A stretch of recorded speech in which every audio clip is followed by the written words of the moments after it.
I think we're gonna have to just really use those grandstands, bank it off all day. Definitely overall, it seems this way. Hi everyone, I'm Colin Jost. I'm here at Bethpage Black, where they're still very much setting up for the Ryder Cup. I'm being yelled at constantly by construction workers. Guys here are wearing hard hats. It's unclear if it's for construction or for my swing. I feel like they don't like me. Anyway, we're going into this important celebrity Ryder Cup match. I'm here with PGA Coach Eden Foster, who's been helping me gear up. And are there drugs I should be taking for, like performance enhancing? We're about to do a little playing lesson on the very difficult finishing holes here, 17 and 18. I'm used to disappointing myself, but I'd prefer not to disappoint all of America. I'm like, what did I do wrong? And let my country down. Well, it's important to do a playing lesson and little things like routine. That's very different when you get out on the golf course than it is on the driving range. In my mind, I'm trying to catch it pretty clean out of there. Right, and it's even going to be more different when you're playing in a match for your country. Okay. So no pressure. No pressure at all. Yeah, we got no pressure at all. I'm picturing having this in the actual contest. How fun that would feel. Should have saved that for the tournament? For the tournament.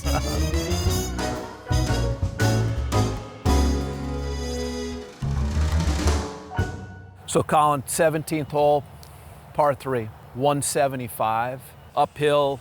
So anytime when you're playing any hole, not just this hole, but you kind of want to look at where if you did miss one, should I miss that one? rarity that you're going to miss one. Almost inconceivable situation where I miss one. Where the miss would be better. Yeah. Right. Like on this situation, the big bunker that's on the left there, not really that bad a spot to be. Things that I notice with most of my students in teaching is that sometimes they're never in the same spot every time, right? So there might be a little too close, ball position's a little too far forward. That routine that you make, you want to kind of match that every single time before you hit it. You have the tendency to kind of step into it with a club above the ground. And so like for you, you want to put the club on the ground first, okay? Get the stance, get your line, and then start to waggle after that has taken place. When you get up to the top, just kind of get a feel of that kind of firmness at the top of the wrists and then swing through with good tempo. So trying to feel that, yeah. Basically that early little hinge and then nothing else. And then tight at the top, exactly.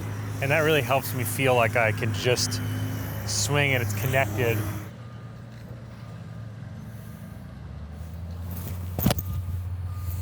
Good shot. Carry a little bit. Perfect. On the green. Yeah, it was a pretty good swing. Yeah. Yeah. Just I'm fired up for you right there, man. It was solid. It was good. I mean, pretty good. Yeah, it was good. Just a touch close, but that was good. Yeah, I mean, exactly. I felt like a good swing.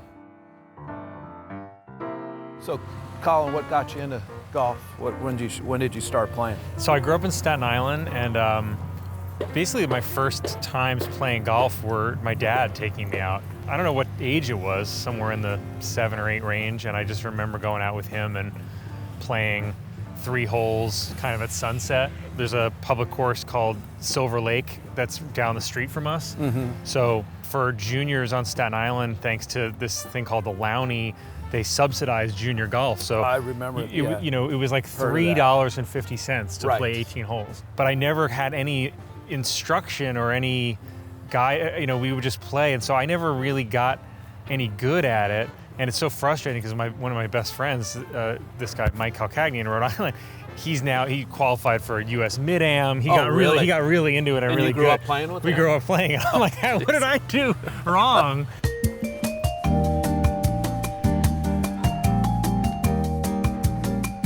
Clearly it wasn't something in the water because we were drinking the same strange water. I kind of was away from golf for a while, and then I just started getting back into it and just loved it, and traveling for stand-up, especially when you're stressed at work and you're working a lot.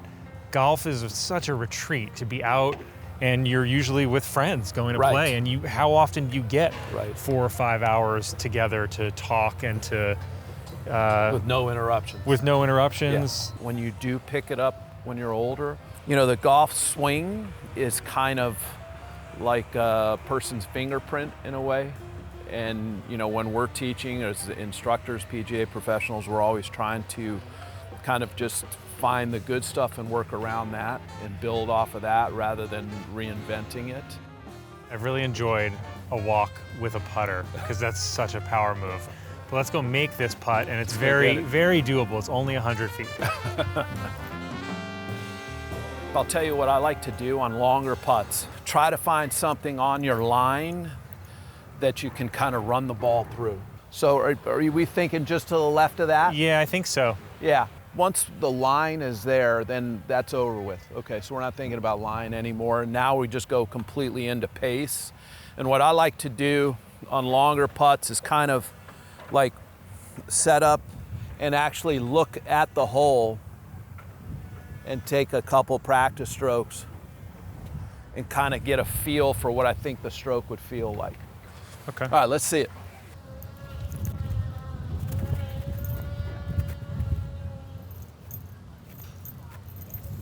That looks good.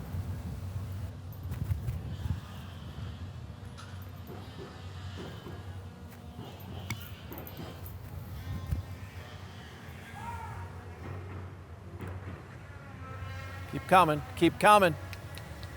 Okay, not bad, good line. Wow, look at that run out. Yeah, had a little bit of hit to it. Yeah. Did you feel that at all? Like just On that the I was, stroke, that I was hitting it a little bit? Yeah, a little bit of hit to it. And that's why it kind of... That's why it jumped a little bit more than we needed it to.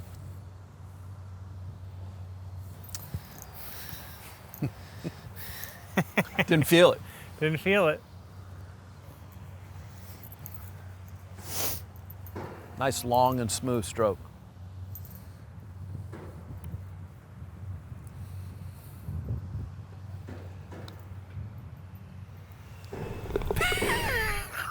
How about that, bud? 2-putt par. Par on camera? A par on camera? Come on. Should have saved that for the tournament? For the tournament. Good job, man. I love it. There you go. Wow. Wow. It's really just imagining people here lining and being in the stands and stuff. I noticed a lot of bunkers is my first reaction. I think we're gonna have to just really use those grandstands, bank it off all day. That's exactly what I was thinking. All right, so we've got 18 bunkers on both sides, trouble pretty much on both sides. What's tough about this hole, and what I think is tough for many players, is it's just kind of dead straight. Right. Which is always a little bit trickier. Yeah, it is. Right? It's visually weirder. Visually weird. And so... I mean, it's cool. It's a cool look. Yeah, it's an amazing look. I, again, like my students to kind of, we've talked about this, to kind of have one ball flight, right? So your tendency is to draw it a little bit. I'd kind of play it almost straight, doing that same routine that we, did on the par 3 after making par on 17. We're feeling so pretty I've got riding the momentum. Think about that position at the top, go through your routine, and then let it rip. Love it.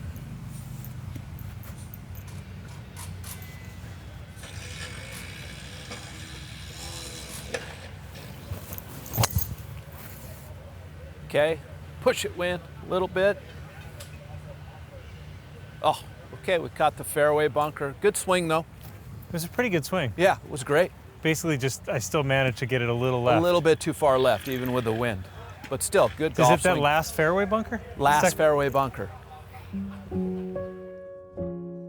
Have you had certain students that then had kind of a really radical either transformation or won something or got somewhere that you were really particularly impressed by what their journey was, your guys' journey was together?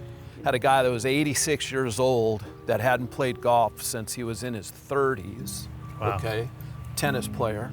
And he always sliced the heck out of the golf ball when he was younger. Yeah.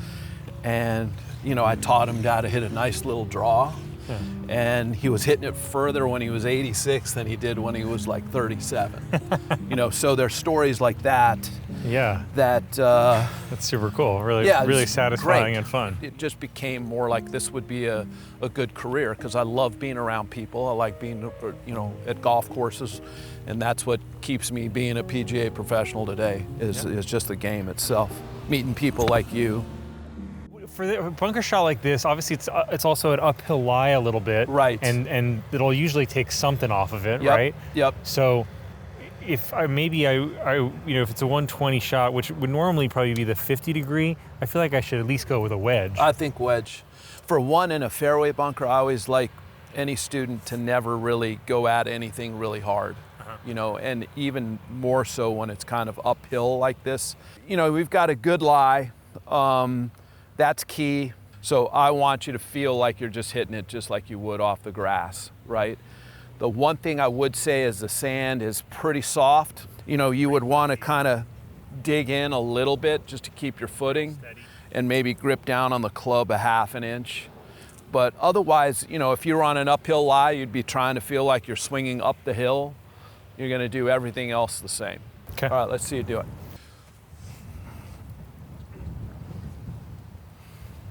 Yeah, that's a good setup there.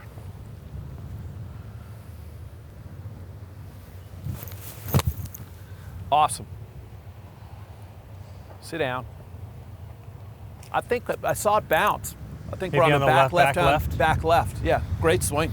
Not bad. Yeah, perfect. I wonder if that's just Uphill lie makes you go left a little left, bit. yeah. Yeah, Maybe- uphill lie makes you go maybe left. almost better to aim on the right side Right. there, because it's almost like it's a little slope this way too, which I Exactly. didn't think about till Exactly. here. Okay. But hey, contact I hit is it well. king, right? Contact is king. It's a fun one. I'm picturing having this in the actual contest. How fun that would feel. Great. It's a good shot.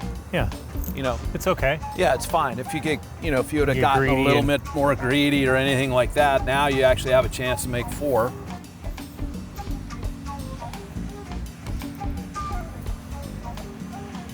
It's a good stroke. Feel like that stroke's long and it's almost like decelling a little bit. That's more like it. Say we have, what is this, about 6 feet?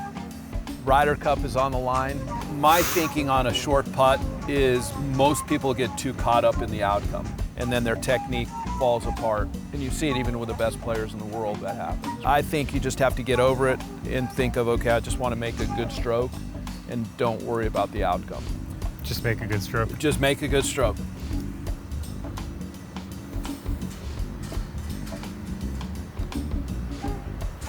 Just like that. I'll take it. Nothing to it, right? You know me.